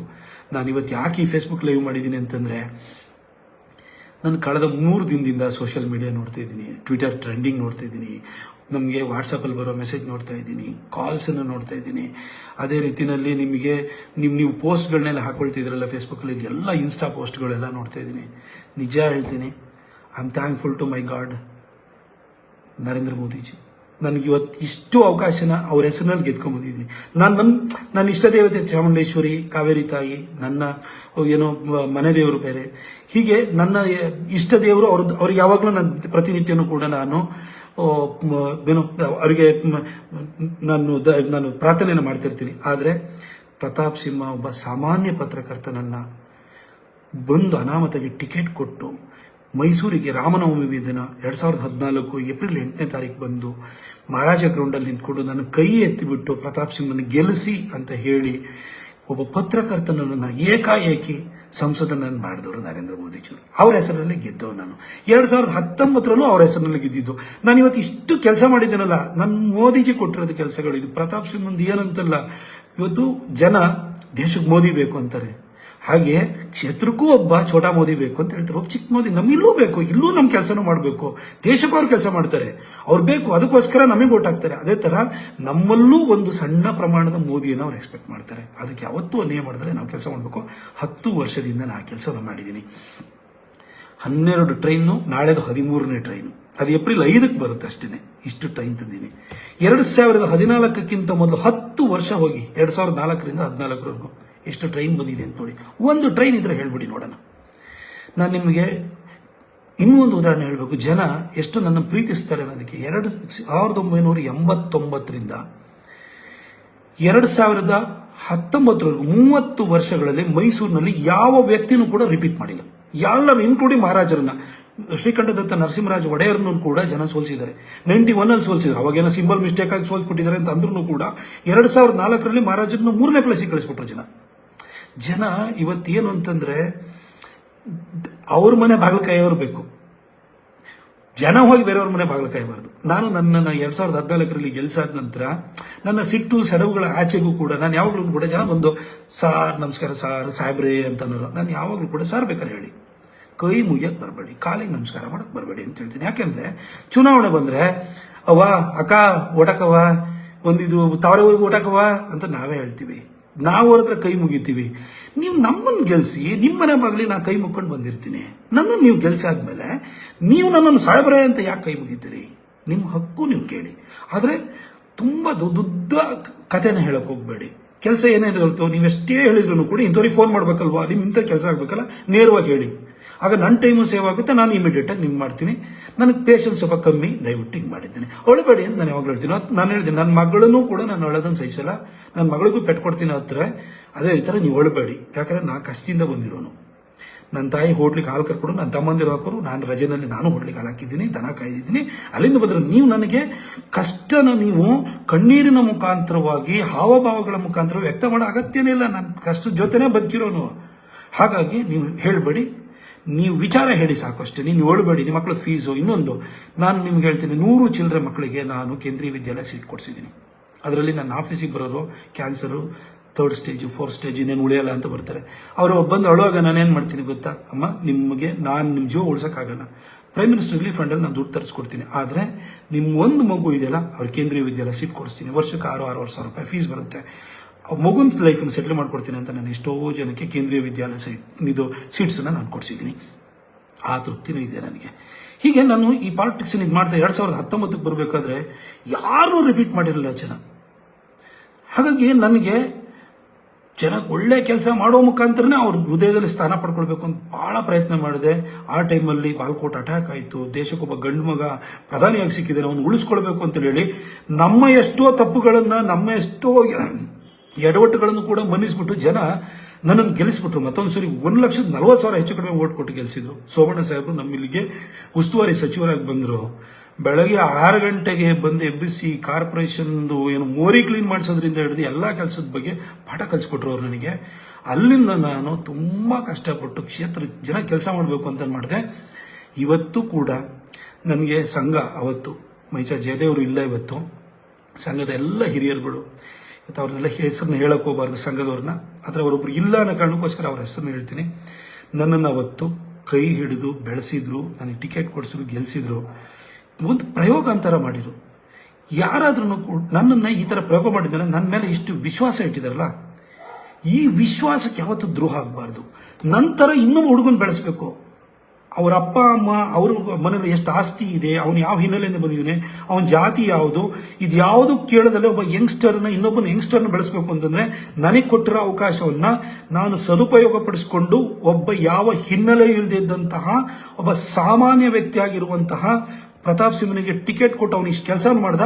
ಅದೇ ಥರನೇ ಒಬ್ಬ ಬಡ ತಾಯಿಯ ಮಗನಿಗೆ ಟಿಕೆಟ್ ಕೊಟ್ಟರೆ, ಬಡ ತಾಯಿಯ ಮಗಳಿಗೆ ಟಿಕೆಟ್ ಕೊಟ್ಟರೆ ಅವರು ಕೂಡ ಕಷ್ಟಪಟ್ಟು ಕೆಲಸವನ್ನು ಮಾಡ್ತಾರೆ, ವಿಶ್ವಾಸ ಉಳಿಸ್ಕೊಳ್ತಾರೆ ಅನ್ನೋ ಒಂದು ನಂಬಿಕೆ ಜನಕ್ಕೆ ಬರಬೇಕು ಅಂತ ಹುಚ್ಚೆದ್ದು ಕೆಲಸ ಮಾಡಿದ್ದೀನಿ. ಮನೆ ಕಸ ತೆಗೆಸೋದ್ರಿಂದಲೂ ಮಾಡಿದ್ದೀನಿ. ಸ್ವಚ್ಛ ಭಾರತ್ ಮಿಷನ್ ಅಲ್ಗಡೆ ಊರಲ್ಲಿ ಸ್ಮಶಾನ ಮಾಡಿಸೋದ್ರಿಂದ, ಕಸ ವಿಲೇವಾರಿ ವಾಹನಗಳು ಕೊಡಿಸೋದ್ರಿಂದ, ನನ್ನ ಇದರಲ್ಲಿ ಅಷ್ಟು ಪಂಚಾಯತ್ಗಳಿಗೆ ಪಂಚಾಯತ್ ಸೇವಾ ಕೇಂದ್ರಗಳನ್ನ ಮಾಡಿಸೋದ್ರಿಂದ, ಮೊದಲು ರಾಜೀವ್ ಗಾಂಧಿ ಸೇವಾ ಕೇಂದ್ರ ಅಂತ ಇತ್ತು, ಚೇಂಜ್ ಮಾಡಿಸಿದೆ. ಏನು ರಾಜೀವ್ ಗಾಂಧಿ ಸೇವಾ ಕೇಂದ್ರ ಹಾಕಿಡ್ಬೇಕು, ಅದು ಭಾರತ್ ನಿರ್ಮಾಣ ಪಂಚಾಯತ್ ಸೇವಾ ಕೇಂದ್ರ ಅಂತ ಮಾಡಿಸಿದ್ರು. ನಾನು ಗಿರಿರಾಜ್ ಸಿಂಗ್ ಅವ್ರ ಹತ್ರ ಗಲಾಟೆ ಮಾಡಿದೆ. ನಮ್ಮ ಸರ್ಕಾರ ದುಡ್ಡು ಕೊಡ್ತಾ ಇರೋದು, ನಮ್ಮ ಮೋದಿಜಿಯವರು ಅದನ್ನು 12,25,000 ಇದ್ದಿದ್ದನ್ನು ದುಡ್ಡನ್ನು ತಗೊಂಡು ಹೋಗ್ಬಿಟ್ಟು 18,80,000 ತಗೊಂಡ್ಬಂದ್ರು. ಆ ನಂತರ 28,80,000 ತಂದರು. ಈ 38 ಲಕ್ಷ ಪಂಚಾಯತಿ ಸೇವಾ ಕೇಂದ್ರ ಕೊಡ್ತಾರೆ. 15th and 14th finance commission direct funding ಕೊಡ್ತಿರೋದು, ಎಕ್ಸ್ಟ್ರಾ ಅಲೋಕೇಶನ್ ನಾವು ಮಾಡ್ತಿರೋದು. ನಮ್ಮ ಮೋದಿಜಿ ಕೊಡ್ತಿರೋ ದುಡ್ಡಲ್ಲಿ ನೀವು ಯಾಕೆ ಅವ್ರ ಹೆಸರು ಇಡಬೇಕು ಅಂತ ಹೇಳ್ಬಿಟ್ಟು ಅದನ್ನು ಚೇಂಜ್ ಮಾಡಿಸಿದ್ರು. ನಾನು ಹೊಡೆದಾಟ ಮಾಡಿದ್ದೀನಿ, ನನಗೆ ಕೂತ್ಕೊಂಡು ಹೋಗಿಲ್ಲ ಅಂತಲ್ಲ. ಹಾಗೆ ಇವೆಲ್ಲ ಕೆಲಸವನ್ನು ಮಾಡಿದೆ. ಬೆಂಗಳೂರು ಮೈಸೂರು ಹೈವೇ ನಾನು ನನ್ನದೇ ಆದಂಥ ಒಂದು ಮನೆ ಕಟ್ಟಿಸ್ಬೇಕಾದ್ರೆ, ನೀವು ನಿಮ್ಮದೇ ಆದಂಥ ಮನೆ ಕಟ್ಟಿಸ್ಬೇಕಾದ್ರೆ ಎಲ್ಲಿ ವಾಸ್ತು ಪ್ರಕಾರ ದೇವ್ರ ಕೋಣೆ ಎಲ್ಲಿರಬೇಕು, ಇದೆಲ್ಲಿರಬೇಕು, ಆ ಥರ ನೋಡಿದ್ರೆ ಫ್ಲೋರಿಂಗ್ ಏನಾಗಬೇಕು, ಕಟನ್ ಮ್ಯಾಚಿಂಗ್ ಆಗಿ ಯಾವ ಥರ ತಗೊಳ್ಬೇಕು, ನಿಮಗೆ ಇದು ಏನು ನಿಮಗೆ ವಾರ್ಡ್ರೋಬ್ ಯಾವ ಥರ ಇರಬೇಕು, ಅದರೊಳಗಡೆ ಯಾವ ರೀತಿ ನಿಮಗೆ ಫಾರ್ಮಿಕನ್ ಯಾವ್ದು ಹಾಕಬೇಕು ಎಲ್ಲ ಯೋಚನೆ ಮಾಡ್ತಿರಲ್ಲ. ಅದೇ ಥರನೇ ಬೆಂಗಳೂರು ಮೈಸೂರು ಹೈವೇನು ಕೂಡ ಇಲ್ಲಿ ಮೋದಿಯವರ ಹತ್ರ 2018 ಫೆಬ್ರವರಿ 19 ಬಂದು ಘೋಷಣೆ ಮಾಡಿಸಿ ಮರುದಿನನೇ cabinet committee on economic affairs chaired by the honourable prime minister first 6,400 crore approval ಕೊಟ್ಟರು. 24ನೇ ತಾರೀಕು ಭೂಮಿ ಪೂಜೆ ಮಾಡಿದ್ದು, ಮಾರ್ಚ್ 20 ಭೂಮಿ ಪೂಜೆ ಮಾಡಿದ್ದು, ಮಾಡಿ ಆದ ನಂತರ ಅದನ್ನು ರೆಕಾರ್ಡ್ 4 years ಅಲ್ಲಿ ಕಂಪ್ಲೀಟ್ ಮಾಡಿಸಿ. ಇವತ್ತು ಕರ್ನಾಟಕದಲ್ಲಿ ಯಾವ ರೋಡನ್ನ ನಿಗದಿತ ಕಾಲಮಿತಿ ಒಳಗಡೆ ಕಂಪ್ಲೀಟ್ ಮಾಡಿದರೆ ಹೇಳಿಸಿ, ಇದನ್ನು ಮಾಡಿಸಿದೆ. ಒಂದೊಂದು ಹೋಗಿ ನೀರು ನಿಲ್ತು, ಸರ್ವಿಸ್ ರೋಡನ್ನ ಫಸ್ಟ್ ಮಾಡಿಕೊಂಡು ಮೇನ್ ಕ್ಯಾರೇಜ್ ಏನು ಮಾಡ್ಬೇಕಾದ್ರೆ ಸರ್ವಿಸ್ ರೋಡಿಗೆ ಟ್ರಾಫಿಕ್ ಜಾಮ್ ಇದು ಡೈವರ್ಟ್ ಮಾಡಿರ್ತಿದ್ದು, ಕಾಂಪ್ಯಾಕ್ಷನ್ ಆಗಬೇಕಾದ್ರೆ ವಾಯ್ಡ್ ಕ್ರಿಯೇಟ್ ಆಗುತ್ತೆ. ನಾವು ವರ್ಕ್ ವಿತ್ ನೇಚರ್ ಅಲ್ವಾ, ಹಾಗಾಗಿ ನಾವು ಪ್ರಕೃತಿ ಜೊತೆಗೆ ನಾವು ಕೆಲಸ ಮಾಡುವಾಗ ಸಮಸ್ಯೆಗಳಾಗುತ್ತವೆ. ಅದನ್ನೆಲ್ಲ ಮಾಡಿಸಿ ಬಿರುಕ್ಬಿಟ್ಟಿದೆ ಅಂತಂದ್ರು, ನೀರು ತುಂಬಿದೆ ಅಂದ್ರು, ಎಲ್ಲದನ್ನು ಕೇಳ್ಕೊಂಡೆ. ಏನೇನೋ ಮಾತಾಡಿದ್ರು. ನಾನು ಹೇಳಿದೆ ಅವೈಜ್ಞಾನಿಕವಾಗಿದೆ ಅಂದ್ರೆ ದಿಲೀಪ್ ಬಿಲ್ಡ್ಕಾನ್ ಅವ್ರ ಹತ್ರ ಕುತ್ತಿಗೆಪಟ್ಟಿ ಇಟ್ಕೊಂಡ್ಬಂದು ನಾನು ಕೆಲಸ ಮಾಡಿಸ್ತೀನಿ ಅಂತ ಹೇಳಿದ್ರೆ, ಯಾಕಂದ್ರೆ ನಾನು ಕಮಿಷನ್ ತಗೊಳ್ಳಲ್ಲ. ನಾನು ಮಾಡಿದೆ. ನಾನು ಎಲ್ಲ ರಾಜಕಾರಣಿಗಳ ಥರ ನಾನು ಬೇರೆ ಇದಕ್ಕೆ ಹೋಗಲಿಲ್ಲ. ನನಗೆ ನನ್ನಂಥವ್ನ ಮೈಸೂರು ಜನ, ಕೊಡಗಿನ ಜನ, ಅದ್ರ ವಿಶೇಷವಾಗಿ ಕೊಡಗಿನ ಜನ ತುಂಬ ಪ್ರೀತಿ ಮಾಡಿದ್ದೀರಿ. ನಿಮ್ಮ ನಿರೀಕ್ಷೆ ಅಷ್ಟು ನನ್ನ ಕೆಲಸ ಅಲ್ಲಿ ಮಾಡಿಲ್ದಲೇ ಇರ್ಬೋದು. ಮೈಸೂರಲ್ಲಿ ನಿರೀಕ್ಷೆ ಮೀರಿ ಕೆಲಸನ ಮಾಡಿದ್ದೀನಿ. ಈ ಟರ್ಮಲ್ಲಿ, ಈ 3ನೇ ಟರ್ಮಲ್ಲಿ ನಿಮ್ಮ ಸೇವೆಯನ್ನು ಮಾಡ್ತೀನಿ. ನಿಮ್ಮ ನಿರೀಕ್ಷೆ ಮೀರಿ ನಿಮ್ಮ ಕೆಲಸವನ್ನು ಮಾಡ್ತೀನಿ. ಆ ದೇವರು, ಆ ತಾಯಿ ಚಾಮುಂಡಿ, ಕಾವೇರಿ ತಾಯಿ ಅವಕಾಶ ಕೊಟ್ಟು ನಿಮ್ಮೆಲ್ಲರ ಪ್ರೀತಿ ವಿಶ್ವಾಸ ಇದ್ರೆ ಖಂಡಿತ ಕೊಡಗಿನ ಋಣ ತೀರಿಸ್ತೀನಿ. ಈ ಒಂದು ಟರ್ಮಲ್ಲಿ ಮೈಸೂರಿನ ಋಣನ ಸಾಕಷ್ಟು ತೀರಿಸಿದ್ದೀನಿ. ಇನ್ನು ಏನೇ ನಾನು ಕಲ್ಪನೆ ಇಟ್ಕೊಂಡಿದ್ದೇನೆ ಅದನ್ನು ಕೂಡ ಕೊಡ್ತೀನಿ. ನಾನು ಇಲ್ಲಿಗೆ ವಿಚಾರಕ್ಕೆ ಬರೋದಾದ್ರೆ, ಇವೆಲ್ಲ ಕೆಲಸಗಳು ಮಾಡಿದೆ. ಟೊಬ್ಯಾಕೋ ಗ್ರೋವರ್ಸು ಕಮಿಷನ್ ತೆಗೆಸ್ತೆ, ಇದು ಪೆನಾಲ್ಟಿ ತೆಗೆಸ್ತೆ. ಅವರಿಗೆ ಈ ಸರಿ 288 ರೂಪಾಯಿ ಟಾಪ್ ಪ್ರೈಸ್ ಸಿಕ್ಕಿದೆ. ನಿಮಗೆ ಆಲ್ಮೋಸ್ಟ್ 280 rupees ಆವರೇಜ್ ಪ್ರೈಸ್ ಸಿಕ್ತು. ಕಳೆದ ಸರಿ 118 ರೂಪಾಯಿ ಇತ್ತು. ಈ ಸರಿ 280 ಮೇಲೆ ಆವರೇಜ್ ಪ್ರೈಸ್ ಸಿಕ್ಕಿದೆ. ಇಷ್ಟೆಲ್ಲ ಕೆಲಸ ಮಾಡಿದ್ವಿ. ಪ್ರತಿಯೊಂದು ಪಿರಿಯಾಪಟ್ಟಣ, ಹುಣಸೂರು, ಪಿರಿಯಾಪಟ್ಟಣಕ್ಕೆ 303 ಹ್ಯಾಬಿಟಾಟ್ಗಳಿಗೆ, ಏನು ಜನವಸತಿ ಕೇಂದ್ರಗಳಿಗೆ ಏಕಕಾಲಕ್ಕೆ ಕಾವೇರಿ ನದಿಯಿಂದ ಅಡ್ಡದ ಮುಖಾಂತರವಾಗಿ ನೀರನ್ನು ತಂದು ಕೊಡುವಂಥ 239 ಕೋಟಿ ರೂಪಾಯಿನಲ್ಲಿ ನಾನು ಆ ಯೋಜನೆ ತಮ್ಮ ಜಲಜೀವನ ಮಿಷನ್. ಬಸವರಾಜ ಬೊಮ್ಮಾಯಿ ಸಾಹೇಬರು ನನಗೊಂದಿನ ಬೈದಿದ್ದನ್ನ, ನೀವು ಬೈದ್ರು ಅಂತೇಳಿ ತರಡೆ ತೆಗೆದ್ರು, ನೀನು ಅತಿ ಬುದ್ಧಿವಂತ ಅಂದ್ರು ಅಂತಲ್ಲ. ನಾನು ಯಾರ್ದು ಟ್ರಾನ್ಸ್ಫರಿಗೆ ಯಾವತ್ತೂ ಕೂಡ ಚೀಟಿ ಇಟ್ಕೊಂಡು ಹೋದನಲ್ಲ. ಯಾವ ಪಾಲಿಟಿಷಿಯನ್ ಏನೋ ಮಾಡ್ಬೋದು. ನಾನು ಹೋಗಿ ನಂಗೆ ಕ್ಷೇತ್ರ ಜನರ ಪರವಾಗಿ ನಾನು ಬಯಸ್ಕೊತೀನಿ. ಕಾಲಿಡ್ಕೊಳ್ತೀನಿ. ಏನು ಬೇಕಾದ್ರೂ ನಾನು ಹೋಗ್ಬಿಟ್ಟು ನಾನು ದೈನಂದಿನವಾಗಿ ಕೆಲಸ ಮಾಡ್ತೀನಿ. ನನಗೂ ನಿಮಗೂ ವ್ಯತ್ಯಾಸ ಏನು ಗೊತ್ತಾ? ಸರ್ ಈ ಕೆಲಸ ಮಾಡ್ಕೊಡಿ ಅಂತೀರಿ, ನಾನು ಮಂತ್ರಿಗಳ ಹತ್ರ ಸರ್ ಈ ಕೆಲಸ ಮಾಡ್ಕೊಡಿ. ನೀವು ನಿಮ್ಮ ಮಧ್ಯದಲ್ಲಿ ಬೇಡುವ ಹಂತ ಬೇರೆ ಇದೆ ಅಷ್ಟೇ. ನೀವು ನನ್ನನ್ನು ಕೈ ಮುಗಿತೀರಿ, ನಾನು ಅವ್ರ ಕೈ ಮುಗಿತೀನಿ, ಅವ್ರ ಕಾಲು ಹಿಡಿತೀನಿ. ಟೊಬ್ಯಾಕೋ ಗ್ರೋವರ್ಸಿಗೂ ಕೂಡ ಅಡಿಷನಲ್ ಸೆಕ್ರೆಟರಿ ರಾಜೇಶ್ ಅಗರ್ವಾಲ್ಗೆ ಹೋಗಿ ಹೇಳಿದೆ, ಸರ್ ನಾನು ನಿಮಗೆ I will hold your feet ಅಂತಂದೆ. ಇದನ್ನ ಕಾಮರ್ಸ್ ಮಿನಿಸ್ಟರ್ ಪ್ರತಿ ಸರಿ ವರ್ಲ್ಡ್ ಹೆಲ್ತ್ ಆರ್ಗನೈಸೇಷನ್ ಅವರು ಏನೇನೋ ಹೇಳ್ತಾರೆ ಅಂತ ಹೇಳಿ ನನಗೆ ಯಾವಾಗಲೂ ಫೈಲನ್ನು ವಾಪಸ್ ಹಾಕ್ತೀರಿ. ನಮ್ಮ ಅನ್ರಿಜಿಸ್ಟರ್ಡ್ ಗ್ರೋವರ್ಸಿಗೆ, ಅನಧಿಕೃತ ತಮ್ಮ ಹೊಗೆಸೊಪ್ಪು ಬೆಳೆಗಾರರಿಗೆ ಲೈಸೆನ್ಸ್ ಕೊಡಿ ಅಂತ ಅವರನ್ನು ಕೂಡ ಕೇಳ್ಕೊಂಡು ಮಾಡಿದೆ. ಹುಣಸೂರಿಗೆ 294 ಜನವಸತಿ ಕೇಂದ್ರಗಳಿಗೆ ಏಕಕಾಲಕ್ಕೆ ಹಳೆ ಉಂಡುವಾಡಿಯಿಂದ ಕುಡಿಯುವ ನೀರಿನ ಯೋಜನೆ ತಗೊಂಡಿನಿ. 213 ಕೋಟಿ ರೂಪಾಯಿನಲ್ಲಿ ಅದ್ರ ಕಾಮಗಾರಿ ಪ್ರಾರಂಭ. 2 ವರ್ಷದಲ್ಲಿ ಪ್ರತಿ ಮನೆಯಲ್ಲಿ ಟ್ಯಾಪ್ಡ್ ವಾಟರ್ ಇರ್ತದೆ.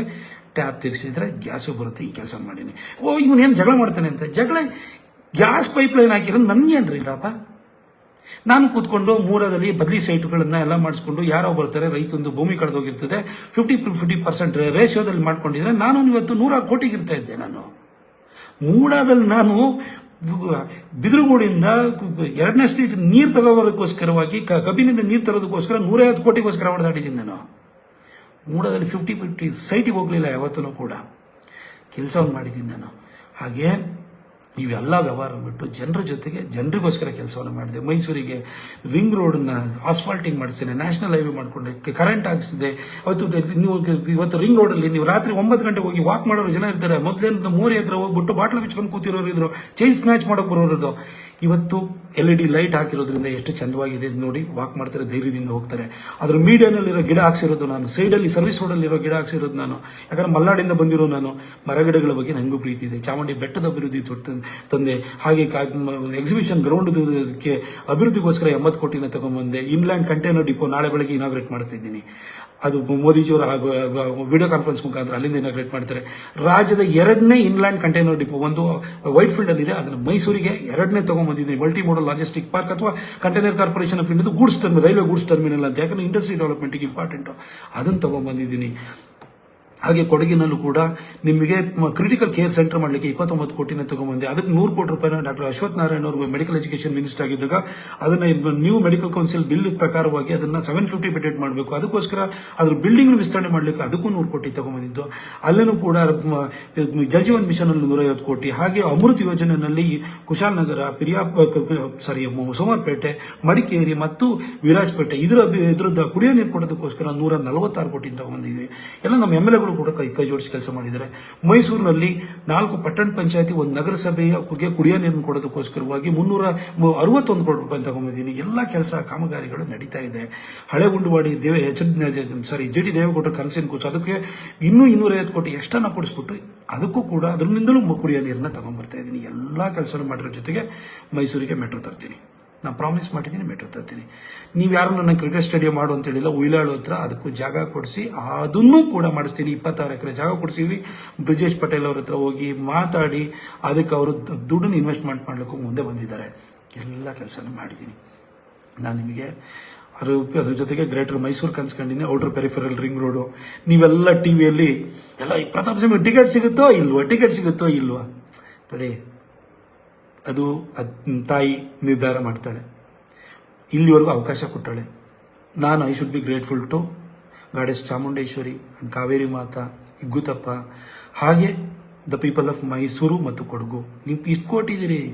10 ವರ್ಷ ಕೆಲಸ ಮಾಡೋ ಅವಕಾಶನ ನೀವು ಕೊಟ್ಟಿದ್ದೀರಿ. ನೀವು 30 ವರ್ಷದಲ್ಲಿ ಯಾರನ್ನ ರಿಪೀಟ್ ಮಾಡಿಲ್ಲ, ನನ್ನನ್ನು ರಿಪೀಟ್ ಮಾಡಿದ್ರಿ. ಇದಕ್ಕಿಂತ ನನಗೆ ಏನು ಮಾಡಲ್ಲ. ನಾನು ನಿಮ್ಮ ಮನೆ ಸುತ್ತೀನಿ, ನಾನು ಲೀಡ್ರ್ ಮನೆಗೆ, ನಾನು ಪೊಲಿಟಿಕಲ್ ಸರ್ವೈವಲ್ಗೋಸ್ಕರ ಯಾರ್ದ ಮನೆ ನಾನು ಸುತ್ತಲ್ಲ.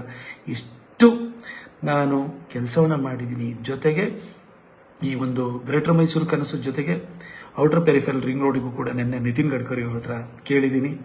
ಕೊಡ್ತೀವಿ, ಕನ್ಸ್ಟ್ರಕ್ಷನ್ ಕಾಸ್ಟು 5,000 ಅಲ್ಲ 6,000 ಕೋಟಿ ಕೊಡ್ತೀವಿ ಅಂತ ಹೇಳಿದ್ರೆ ಡಾಕ್ಟರ್ ಮಹಾದೇವಪ್ಪನವರಿದ್ದರು. ನನಗೆ ಖುಷಿ ಯಾಕಾಗುತ್ತೆ ಅಂತಂದರೆ, ನಮಗೆ ಸೈದ್ಧಾಂತಿಕವಾಗಿ ನಮ್ಮ ಭಿನ್ನಾಭಿಪ್ರಾಯ ಇರ್ಬೋದು. ಡಾಕ್ಟರ್ ಮಹಾದೇವಪ್ಪನವರು ನಿನ್ನೆ ಸ್ಟೇಜಲ್ಲಿ ನನಗೆ ಆ ಥರ ನಮ್ಮ ಕಾರ್ಯಕರ್ತರು ನನ್ನ ಜೊತೆ ಯಾವ ಥರ ಸುಮ್ಮನೆ ಮೀಡಿಯಾದಲ್ಲಿ ಪ್ರತಾಪ್ ಸಿಂಹ ಅವ್ರನ್ನ ಬೆಳೆಸಲ್ಲ, ಇವ್ರು ಬೆಳೆಸಲ್ಲ, ಅಲ್ಲರಿ ನಾನು ಬೆಳೆಸಲ್ಲ, ಇವರೆಲ್ಲ ಸೋತ್ಕೊಂಡು ಕೂತಾರಲ್ಲ, ಅವ್ರವ್ರ ಕಾರಣಕ್ಕೋಸ್ಕರ ಅವ್ರು ಸೋತ್ಕೊಂಡು ಕೂತಿರೋದೇ ಹೊರತು ಪ್ರತಾಪ್ ಸಿಂಹ ಯಾರನ್ನಾರು ಉಂಟಲ್ಲ ನೀವು ಸೋತ್ಕೊಳ್ಳೋಂಥ ಕೆಲಸ ಮಾಡಿದ್ದು ನಾನು ಹೇಳಿದ್ನ. ಇವಾಗ ನಾಳೆ ಬೆಳಗ್ಗೆ ನನಗೆ ಟಿಕೆಟ್ ಕೊಟ್ಟು ನಾನು 2 ರಿಂದ 3 ಲಕ್ಷ ಮಾರ್ಜಿನಲ್ಲಿ ಗೆಲ್ತೀನಿ ಅಂತ ನಾನು ಹೇಳ್ತೀನಿ. ನನ್ನ ಕೆಲಸದಿಂದ ಗೆಲ್ತೀನಿ ಅಂತ ಹೇಳ್ತೀನಿ. ನೀವು ಯಾರು ಸೋತಿದ್ರೆ ನಿಮ್ಮ ಉದಾಸೀನ ಇರ್ಬೋದು, ಅಥವಾ ನಿಮ್ಮ ಕೆಲವು ನಡತೆಗಳಿಂದ ನೀವು ಸೋತಿರ್ಬೋದು ಅಷ್ಟೇ. ಅದಕ್ಕೆ ನಾನು ಕಾರಣ ಆಗಿರಲ್ಲ. ನಾನು ಬರ್ಬೇಕಾದ್ರೆ ಮೈಸೂರು ಸಿಟಿ ಕಾರ್ಪೊರೇಷನಲ್ಲಿ 13 ಸೀಟ್ ಇತ್ತು ಬಿಜೆಪಿದು, ಇವತ್ತು 23 ಸೀಟ್ ಇದೆ. ಹಾಗಾದ್ರೆ ಕ್ರೆಡಿಟ್ ನನಗೆ ಕೊಡಿ. ಇದೆಲ್ಲ ಸುಮ್ಮನೆ ಬಂದ್ಬಿಟ್ಟು ಕಾರ್ಯಕರ್ತರ ಮೊನ್ನೆ ನಮ್ಮಲ್ಲಿ ಇದಾಯಿತು, ಏನು ಅಭಿಪ್ರಾಯ ಸಂಗ್ರಹಣೆಗೆ ಈಶ್ವರಪ್ಪನವ್ರು ಬಂದಿದ್ರು. ಕಾರ್ಯಕರ್ತರು ಯಾರ ಪರ ನಿಂತಿದ್ದಾರೆ? ನೆನ್ನೆ ನಿತಿನ್ ಗಡ್ಕರಿ ಅವರು ಬಂದಾಗ ಕಾರ್ಯಕರ್ತರು ಯಾರಿಗೆ ಜೈಕಾರಕ್ಕೆ ಹೋಗಿದ್ರು? ಇವತ್ತು ಸೋಷಿಯಲ್ ಮೀಡಿಯಾದಲ್ಲಿ ಇಷ್ಟೆಲ್ಲ ಕ್ಯಾಂಪೇನ್ ನಡೀತಾ ಇದೆಯಲ್ಲ, ಯಾಕೆ ಮಾಡ್ತಾ ಇದ್ದಾರೆ? ಯಾವ ಕ್ಷೇತ್ರದಲ್ಲಿ ಈ ವ್ಯಕ್ತಿ ಇವನಿಗೆ ಟಿಕೆಟ್ ಕೊಡಬೇಕು ಅಂತ ಹೇಳ್ಬಿಟ್ಟು ರಾಜ್ಯದ 28 ಕ್ಷೇತ್ರಗಳಲ್ಲಿ ಎಲ್ಲೆಲ್ಲಿ ಜನ ಅವ್ರವ್ರ MP ಪರವಾಗಿ ನಿಂತಿದ್ದಾರೆ ನೀವು ಹೇಳಿ ನೋಡೋಣ. ನನ್ನ ಕ್ಷೇತ್ರದ ಆಚೆಗೂ ಕೂಡ ರಾಜ್ಯಾದ್ಯಂತ ನನಗೆ ಟಿಕೆಟ್ ಕೊಡಬೇಕು, ಅವನಿಗೆ ಅವಕಾಶ ಮಾಡಿಕೊಡ್ಬೇಕು, ಒಳ್ಳೆ ಕೆಲಸ ಮಾಡಿದ್ದೇನೆ ಅಂತ ರಾಜ್ಯಾದ್ಯಂತ ನನ್ನ ಬಗ್ಗೆ ಒಂದು ಪ್ರೀತಿ ವಿಶ್ವಾಸನ ತೋರ್ತಿದ್ದಲ್ಲ. ಈ ಪ್ರೀತಿ ವಿಶ್ವಾಸದ ಮುಂದೆ ಯಾವ ಸ್ಥಾನಮಾನವಲ್ಲ. ನಿಮ್ಮ ಹೃದಯದಲ್ಲಿ ಸೀಟ್ ಕೊಟ್ಟಿದ್ದೀರಲ್ಲ, ನಂಗೆ ಸಾಕು. ಅದು ನನಗೆ ನಾಳೆ ಬೆಳಗ್ಗೆ ಪಾರ್ಟಿಯಿಂದ ಸೀಟ್ ಕೊಡ್ತಾರೆ ಅಂತ ನನಗೆ ವಿಶ್ವಾಸ ಇದೆ. ಏನೇ ಆಗಲಿ ನೀವು ನನಗೆ ನಿಮ್ಮ ಹೃದಯದಲ್ಲಿ ಜಾಗ ಕೊಟ್ಟಿದ್ದೀರಲ್ವ, ಇದು ಸಾಕು. ಎಷ್ಟೋ ಪಾಲಿಟಿಷಿಯನ್ಸು 40 ವರ್ಷ 50 ವರ್ಷ ಪಾಲಿಟಿಕ್ಸ್ ಮಾಡಿ ಅನಾಮಧೇಯರಾಗಿ ಸತ್ತೋಗ್ತಾರೆ. ಒಳಗೆ ಏನು ಸಾಧನೆ ಇರಲ್ಲ. ಏನು ಅವರು ನನಗೆ ಕೆಲವು ಶಬ್ದನ ಹೇಳಕ್ಕೆ ಹೋದರೆ ತಪ್ಪಾಗಿ ಅದನ್ನು ಭಾವಿಸ್ಬಿಟ್ಟು ಮೀಡಿಯಾದವ್ರು ಇದು ಮಾಡ್ತಾರೆ. ಅವ್ರ ಸಾಧನೆ ಏನೂ ಇರಲ್ಲ. ಅವ್ರ ಸುತ್ತಮುತ್ತಲ ಆಚೆಗೆ ಅವ್ರ ಸಾಧನೆ ಏನೂ ಇರಲ್ಲ. ಜನಕ್ಕೂ ಏನೂ ಇರಲ್ಲ. ಆದರೆ ನೀವು ನನಗೆ ಪ್ರೀತಿ ಕೊಡ್ತಾ ಇದ್ದೀರಲ್ಲ, ಇವತ್ತು ನನ್ನ ಕ್ಷೇತ್ರದ ಆಚಾರ್ಯ ಎಲ್ಲೋ ಮಂಗಳೂರವರು, ಎಲ್ಲೋ ಉಡುಪಿಯವರು, ಎಲ್ಲೋ ಚಿಕ್ಕಮಗಳೂರವರು, ಎಲ್ಲೋ ಕಾರವಾರದವರು, ಎಲ್ಲೋ ರಾಯಚೂರವರು, ಎಲ್ಲೋ ನಿಮಗೆ ಬಳ್ಳಾರಿಯವರು ಇರ್ಬೋದು, ಎಲ್ಲೋ ವಿಜಯಪುರದವ್ರು ಇರ್ಬೋದು, ಎಲ್ಲೋ ರಿಸರ್ವ್ ಕ್ಷೇತ್ರದವ್ರು ಕೂಡ ನೀ ಬಾ ಅಂತ ಹೇಳ್ತಿರಲ್ಲ. ಅಂದರೆ ನಿಮಗೆ ಪ್ರತಾಪ್ ಸಿಂಹ ನಿಮ್ಮನೆ ಕೆಲಸದವನ ಥರ ಮಾಡ್ತಾನೆ, ದುಡಿತಾನೆ, ಅವನು ಹೇಳಿದ್ದನ್ನು ಮಾಡ್ತಾನೆ, ಅವನಾಗೆ ಹೇಳಿ ಅವನಾಗೆ ಅದನ್ನು ಅಚೀವ್ ಮಾಡ್ತಾನೆ ಅನ್ನೋ ವಿಶ್ವಾಸನ ನೀವು ನನ್ನ ಮೇಲೆ ಇಟ್ಕೊಂಡಿದ್ದೀರಲ್ಲ, ಇದ್ರ ಮುಂದೆ ಯಾವ ಸ್ಥಾನನೂ ಬೇಕಾಗಿಲ್ಲ, ಯಾವ ಸೀಟು ಇದಕ್ಕಿಂತ ದೊಡ್ಡದಲ್ಲ. ನಿಮ್ಮ ಹೃದಯದಲ್ಲಿ ಕೊಟ್ಟಿದ್ದೀರಲ್ಲ ಈ ಪ್ರೀತಿನೇ ಸಾಕು ನನಗೆ.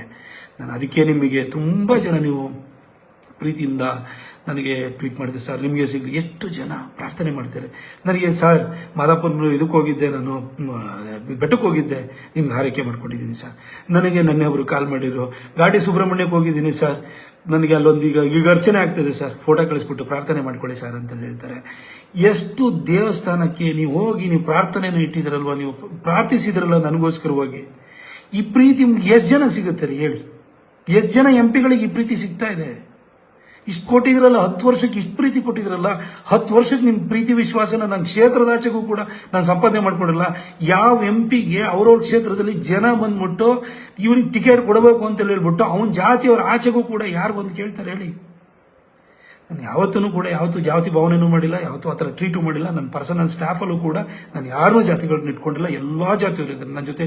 ಕುರುಬರಿದ್ದಾರೆ, ಲಿಂಗಾಯತರಿದ್ದಾರೆ, ನಾಯಕರಿದ್ದಾರೆ, SC ಇದ್ದಾರೆ, ನನ್ನ ಜೊತೆ ಕೆಲಸ ಮಾಡೋರು. ನಾನು ಯಾವತ್ತೂ ಕೂಡ ನಾನು ಹಿಂದೂವಾಗಿ ಮಾಡಿದ್ದೀನಿ. ನಾನು ಎಲ್ಲರೂ ಪ್ರೀತಿಯಾಗಿ ಇಟ್ಕೊಂಡು ಹೋಗಿದ್ದೀನಿ. ನಾನು ಹನುಮಾನ್ ಜಯಂತಿ ಮಾಡ್ಬೇಕಾದ್ರೆ ನನ್ನ ಜೊತೆ ನನ್ನ SC ಹುಡುಗರು ನನ್ನ ಜೊತೆ ನಿಂತಿರೋರು. ಇವತ್ತು ನಾನು ಗಾಂಧಿನಗರಕ್ಕೆ ಹೋಯ್ತು ಅಂತ ಹೇಳಿದ್ರೆ ಅಣ್ಣ ಅಂತ ಕರೀತಾರೆ ನನ್ನನ್ನು. ನಾನು ಅವ್ರ ಮನೆಗೆ ಎಲ್ಲ ರಾಜಕಾರಣಿಗಳು ಕೂಡ ಯಾರ್ದೋ ಮನೆಗೆ ಇದಕ್ಕೆ ಮದುವೆ ಕರೆದ್ರೆ ಮದುವೆಗೆ ಹೋಗ್ಬಿಟ್ಟು ಅವ್ರಿಗೆ ಏನು ಮಾಡ್ತಾರೆ ಅಂತಂದ್ರೆ ಕವರ್ ಕೊಟ್ಬಿಟ್ಟು ಬರ್ತಾರೆ. ಆದರೆ ನಾನು ಅವ್ರದ್ದು ಮನೆಗೆ ಹೋಗ್ತೀನಿ, ಊಟಕ್ಕೆ ಕೂತ್ಕೋತೀನಿ ಅವ್ರ ಜೊತೆ ನಾನು ಬೀಗರೂಟಿಗೆ ಹೋದಾಗ ಅವ್ರ ಜೊತೆ ಬೀಗರೂಟಕ್ಕೂ ನಾನು ಕೂತ್ಕೋತೀನಿ. ಅಣ್ಣ ನಮ್ಮ ಜೊತೆ ಬಂದು ಕೂತ್ಕೊಂಡಲ್ಲ ಅಣ್ಣ ಅಂತೇಳಿ ಹೇಳ್ಬಿಟ್ಟು ಯಾರೋ ಬೇಕು. ನನಗೆ ಆ ಥರ ನಂಗೆ ಡಿಫ್ರೆನ್ಷಿಯೇಟ್ ಮಾಡೋಕ್ಕೆ ನನಗೆ ಆಗೋದಿಲ್ಲ. ಯಾಕಂದ್ರೆ ನಾನು ನನ್ನ ಹಾಸ್ಟೆಲ್ ಜೀವನದಿಂದಲೂ ಕೂಡ ನಾನು ಬೇರೆಯವ್ರ ಜೊತೆನೇ ಬೆಳೆದಿದ್ದು. ನನ್ನೆಲ್ಲರೂ ಬೆಳೆಸಿದ್ರು, ಎಲ್ಲ ಜಾತಿ ಜನಾಂಗದ ಬೆಳೆಸಿದ್ದಾರೆ. ಬ್ರಾಹ್ಮಣರುಗಳಂತೂ ತುಂಬ ಜನ ನನಗೆ ಆಶೀರ್ವಾದನ ಮಾಡಿ ಬೆಳೆಸಿದ್ದಾರೆ. ಲಿಂಗಾಯತರಲ್ಲೂ ನನಗೆ ಫಸ್ಟು ನಾನು ವಿಜಯ ಕರ್ನಾಟಕ ಬಿಟ್ಟು ಹೋಗ್ಲಿಕ್ಕೆ ಅಂತೇಳಿ ಹೇಳ್ಬಿಟ್ಟು ನನಗೆ ಉದಯ ಟಿವಿಯಲ್ಲಿ ಕೆಲಸ ಸಿಕ್ಕಿದೆ ಅಂತ ಹೊರಟೋಗ ನನ್ನನ್ನು ತಡೆದುಬಿಟ್ಟು ನಿನ್ನಂತವ್ನು ಇಲ್ಲಿರಬೇಕು, ಪ್ರಿಂಟ್ ಮೀಡಿಯಾದಲ್ಲಿ ಇರಬೇಕು ಅಂತೇಳಿ ಹೇಳಿ ನನಗೆ ತಡೆದು ನನ್ನನ್ನು ಅಲ್ಲೇ ಉಳಿಸಿದಂಥವ್ರು, ನನ್ನ ಸ್ಯಾಲರಿನ ಇನ್ಕ್ರೀಸ್ ಮಾಡಿದವರು ಮಹಾದೇವಪ್ಪ ಸರ್ ಅಂತೇಳಿ ಹೇಳ್ಬಿಟ್ಟು ನಮ್ಮ ಎಡಿಟ್ರು. ನನಗೆ ವೇದಿಕೆ ಕೊಟ್ಟಂಥವ್ರು ನನಗೆ ವಿಶ್ವೇಶ್ವರ ಭಟ್ರು ಎಲ್ಲ ಸು ರಮಾಕಾಂತ್ ಸರ್ ಅವರೆಲ್ಲ ಇದ್ದರೂ ಕೂಡ ನನಗೆ ಪ್ರೀತಿ ಕೊಟ್ಟಂಥವ್ರು ಯಾರು? ವಿಜಯ್ ಸಂಕೇಶ್ವರ್ ಸಾಹೇಬರು, VRLನ ಮಾಲೀಕರು. ಅವ್ರನ್ನ ತುಂಬ ಪ್ರೀತಿ ಕೊಟ್ಟಿದ್ದಾರೆ, ನನ್ನ ಬೆಳೆಸಿದ್ದಾರೆ. ನನಗೆ ನನ್ನ ಫಾರ್ಮ್ಯಾಟಿವ್ ಡೇಸಲ್ಲೂ ಕೂಡ ಸ್ವಲ್ಪ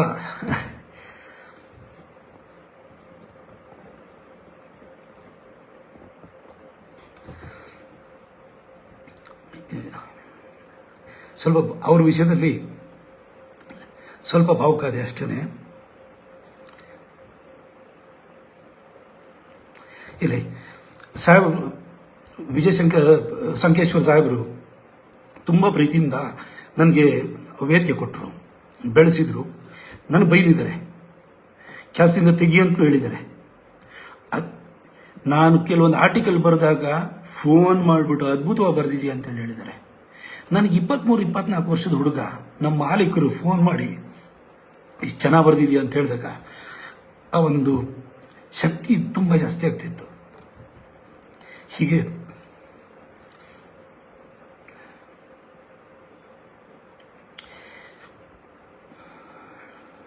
ಇಲ್ಲಿ ಏನು ಇವತ್ತೇನು ಭಾವುಕ ಆಗಬೇಕು ಅಂತ ಇರಲಿಲ್ಲ ನನಗೆ.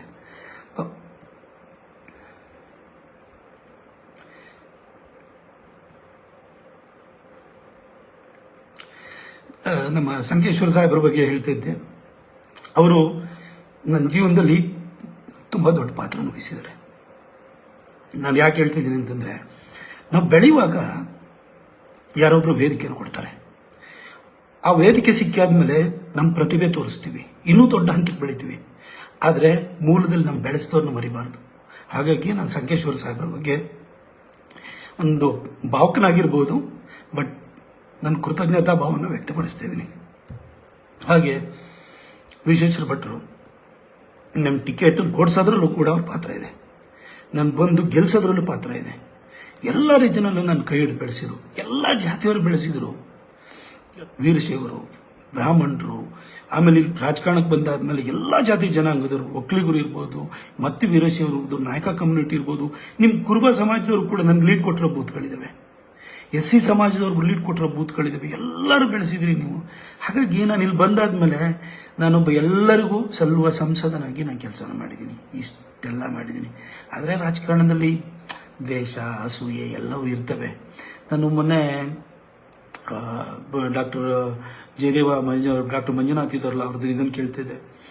ಈ ಲೀಡ್ರ್ಗಳಾಗಿರುವಂಥವ್ರು ಏನು ಅಂತ ಹೇಳಿದರೆ, ಅವರಿಗೆ ಹೃದಯ ವೈಶಾಲ್ಯತೆ ಇತ್ತು ಅಂದರೆ ಎಲ್ಲರನ್ನೂ ತಮ್ಮ ಮಕ್ಕಳು ಅನ್ನೋ ಥರದಲ್ಲಿ ಬೆಳೆಸ್ತಾರೆ. ಈಗ ದೇವರಾಜ ಅರಸು ಅವ್ರು ಬದುಕಿಲ್ಲ ಇವತ್ತು, ಆದರೆ ದೇವರಾಜ ಅರಸು ಅಂತ ತುಂಬ ಜನ ಹೇಳ್ತಾರೆ. ಯಾಕೆಂದರೆ ದೇವರಾಜ ಅರಸು ನೂರಾರು ಜನ ಲೀಡ್ರ್ಗಳನ್ನ ಔಟ್ ಹಾಕ್ಬಿಟ್ರು, ಎಲ್ಲರನ್ನೂ ಬೆಳೆಸಿದ್ರು. ರಾಮಕೃಷ್ಣ ಹೆಗಡೆ ಅವ್ರ ಬಗ್ಗೆನೂ ಕೂಡ ಥರನ್ನ ತುಂಬ ಜನ ಪ್ರೀತಿಯನ್ನು, HD ದೇವೇಗೌಡರು ಕೂಡ ಅಷ್ಟೇ, ನಮ್ಗೌಡ ಅಂತ ಹೇಳ್ಬಿಟ್ಟು ನಾರ್ತ್ ಕರ್ನಾಟಕದವ್ರು ಹೇಳ್ತಾರೆ. ಎಷ್ಟೋ ಜನ ನಮ್ಮ ಲೀಡರ್ಸ್ನೆಲ್ಲ ಈಗ ಹೇಳ್ಬೋದು, ಜಿಗ್ಜಣಿಗೆ ಸಾಹೇಬ್ರೆ ಇರ್ಬೋದು, ಅದೇ ರೀತಿ ಗದ್ದಿಗೌಡರು ಇರ್ಬೋದು, ನಮ್ಗೌಡ ನಮ್ಮನ್ನು ಎಷ್ಟು ಜನ ಬೆಳೆಸಿದ್ರು ಗೊತ್ತಾ, ಹಿಂಗೆ ಮಾತಾಡ್ತಾರೆ ಅವರು. ಹೀಗೆ ತುಂಬ ಜನ ಇದನ್ನು ಬೆಳೆಸುವಂಥವ್ರಿದೆ, ರಾಜಕಾರಣದಲ್ಲಿ ಬೆಳೆಸುವಂಥ ಪ್ರವೃತ್ತಿನೂ ಇತ್ತು. ಅಂದರೆ ಇವತ್ತಿನ ರಾಜಕಾರಣ ಬೇರೆ ಬೇರೆ ಥರ ಆಗಿದೆ. ಅದು ಇರಲಿ, ಅದು ಏನೇ ಸಮಸ್ಯೆಗಳು ಬರ್ಬೋದು, ಮತ್ತೊಂದು ಇರ್ಬೋದು.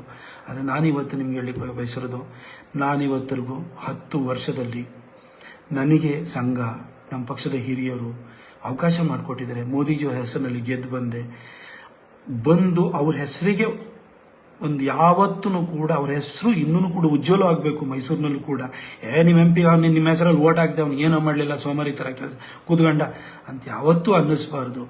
ಅದಕ್ಕೋಸ್ಕರವಾಗಿ ನಾನು ಕೆಲಸವನ್ನು ಮಾಡಿದ್ದೀನಿ. ನನ್ನಂತ ಇನ್ನೊಬ್ಬನಿಗೆ ಅವಕಾಶ ಆಗಬೇಕು ಅಂತ ಮಾಡಿದ್ದೀನಿ. ನಾನು ಹೇಳಿದ್ದೆ, ಇದೇ ಲಾಸ್ಟ್ ಎಲೆಕ್ಷನ್ ಅಂತ ಹೇಳ್ಬಿಟ್ಟು ನಾನು ಹೇಳಿದ್ದೆ.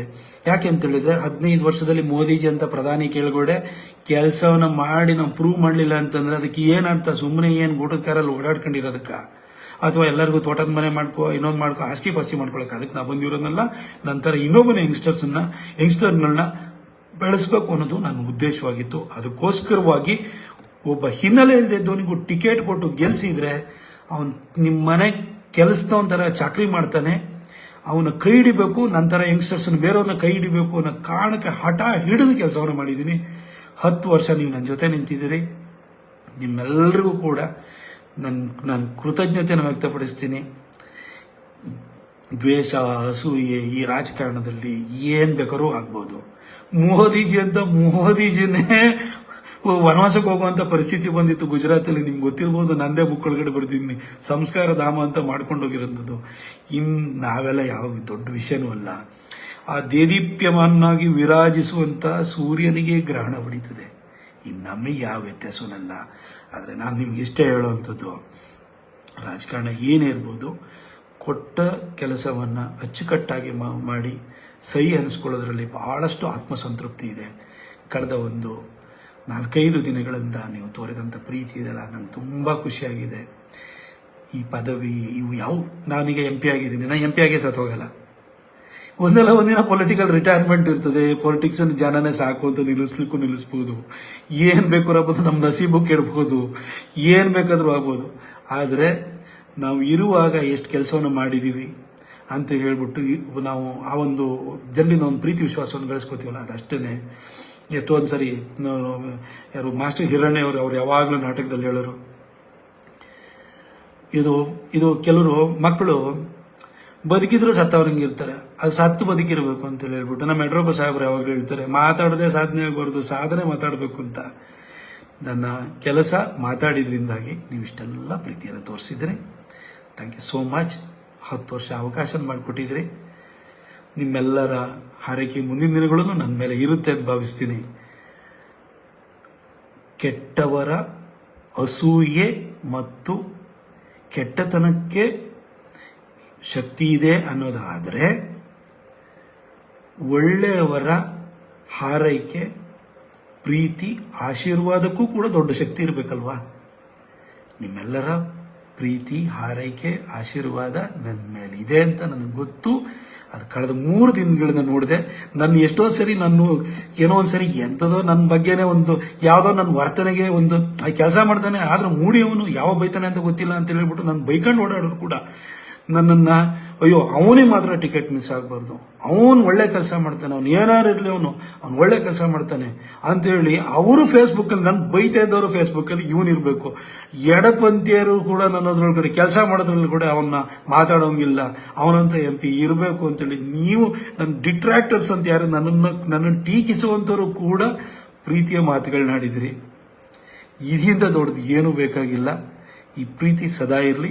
ಈ ನಿಮ್ಮ ಪ್ರೀತಿ ಹಾರೈಕೆ ಅನ್ನೋದು ಮುಂದಿನ ದಿನಗಳಲ್ಲೂ ಕೂಡ ನನಗೆ ವರವಾಗಿ ಇನ್ನೂ 5 ವರ್ಷ ಕೆಲಸ ಮಾಡಲಿಕ್ಕೆ ಅವಕಾಶವನ್ನು ಕಲ್ಪಿಸ್ತದೆ ಅಂತ ಹೇಳಿ ನಾನು ಖಚಿತವಾಗಿ ವಿಶ್ವಾಸ ಇಟ್ಟಿದ್ದೀನಿ.